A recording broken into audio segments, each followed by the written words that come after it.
Hey guys, Perfected on Purpose.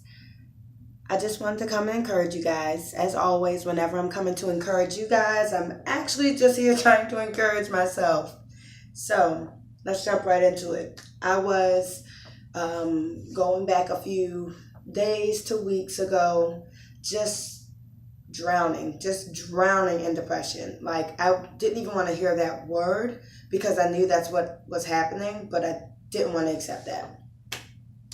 And I don't always accept it, but I know now that's what it was. I was really overwhelmed, just out of control of my feelings, out of touch with my Heavenly Father, just not being able to take the blows, the fiery darts that the devil was sending my way, and I was getting hit, y'all. So, yesterday I'm sitting under my fan in my room, and the fan blows my Bible. I always have my Bible open, and it's always like open to the last thing I was reading. So I have my Bible sitting on the bed, just like I have it here, and the fan is blowing, and it's been blowing the whole time, and just all of a sudden the pages start flying and it stops. And when it stops, I read something that was really inspirational to me. Now, I get it. This is not how you study the Bible. You don't just, Lord, teach me where to start. If you're just starting, I guess that's okay. But usually, there's a little bit more that goes along with actually studying the Bible, but whatever. Anyway, this opened up, and it opened up to Isaiah. Almost lost my pen. Isaiah 64:3. And I'm reading the voice translation, as I said in the previous video. And that says, "We remembered long ago that you did amazing things for us, that we had never even dreamed you do. You came down and the mountains shook at your presence.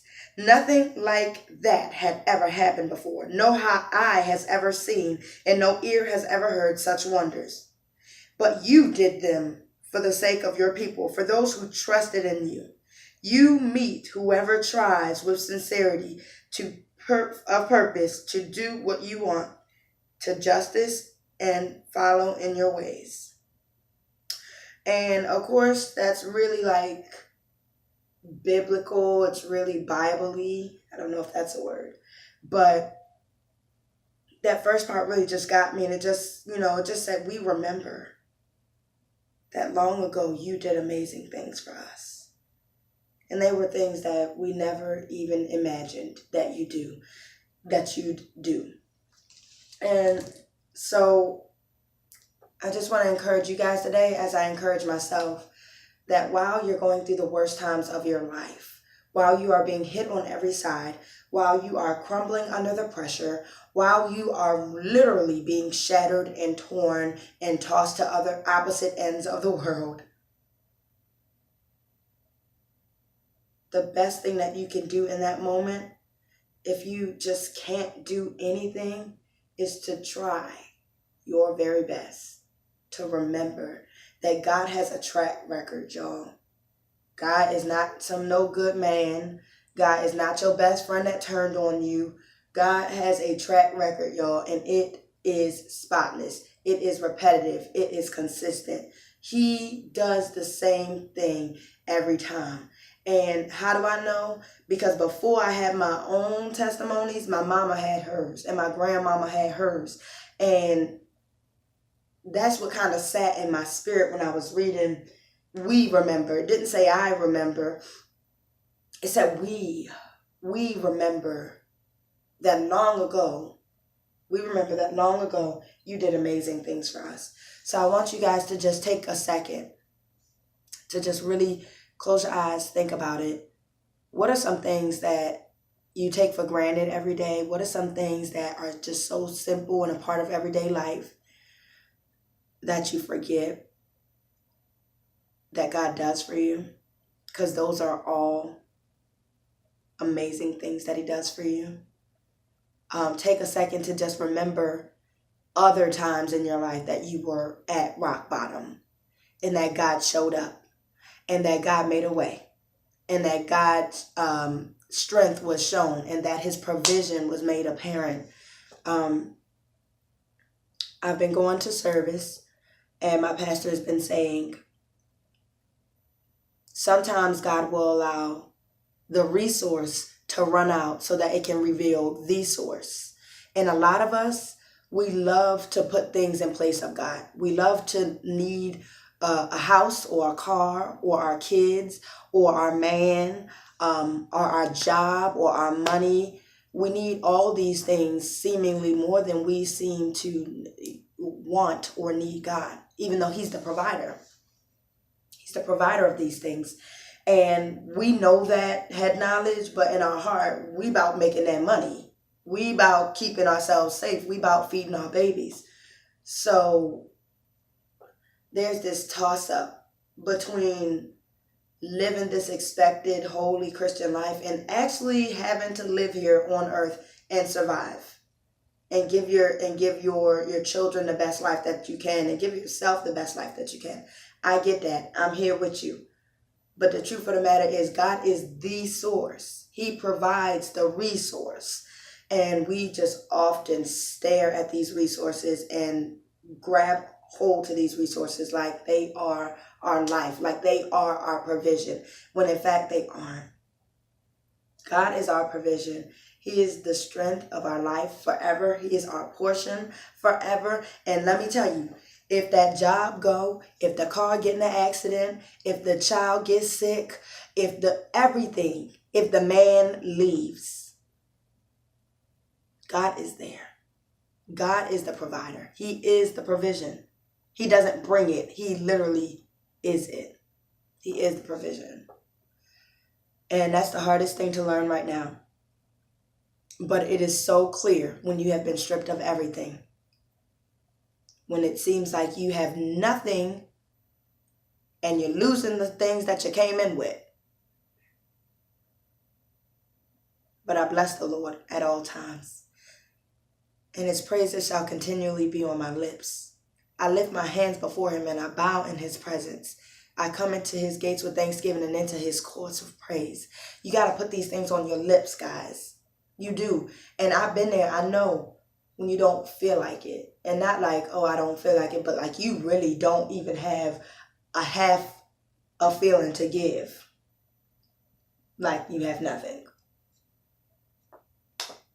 But that's okay, because in our weakness, God's strength is made apparent. It's shown. You know, when you have hit rock bottom and you have no strength left, you have no faith left, you have no provision, you have no money, you can't do it by yourself, and it gets done, you know God did it. You know God provided it. And I don't know how y'all keep track of it, but I have to write. Mine says, wake, pray, slay. Came from the dollar store, and it's sparkly and gold, and I love it. But this thing is tattered and worn because I take it everywhere I go. Because I never know where God's provision is going to pop up, and I don't want to miss the chance to write down my story. I'm not going to make it into the Bible. I'm okay with that. But one day I will have children, God willing, or grandchildren, God willing. And one day my memory will start to go. And one day my memory will be just fine, and I just can't remember. And one day the pain will be just so much that I don't want to think, and I don't want to believe, and I don't want to hope. And that's what this is for. I don't care how many you need to get. You should get yourself one. This one kind of serves all multi-purpose, but I have one that is strictly for writing down God's provision for me. I have another that is strictly for writing down the most depressing, hurtful times in my life. And that's therapeutic for me. That's good for me, so that I know when I'm dangerously close to giving up on my faith, to losing it. And that's real.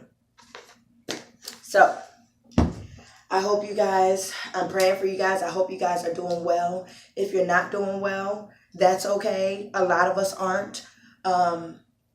But just know that God hears you, that he hears and he sees every little thing, the small things and the big things, the things that you don't speak and the things that are on your heart. He knows them. He sees you. You are his child. You are in the palm of his hand, and no one will take you out. There is no place that you have wandered into that God does not know where you are.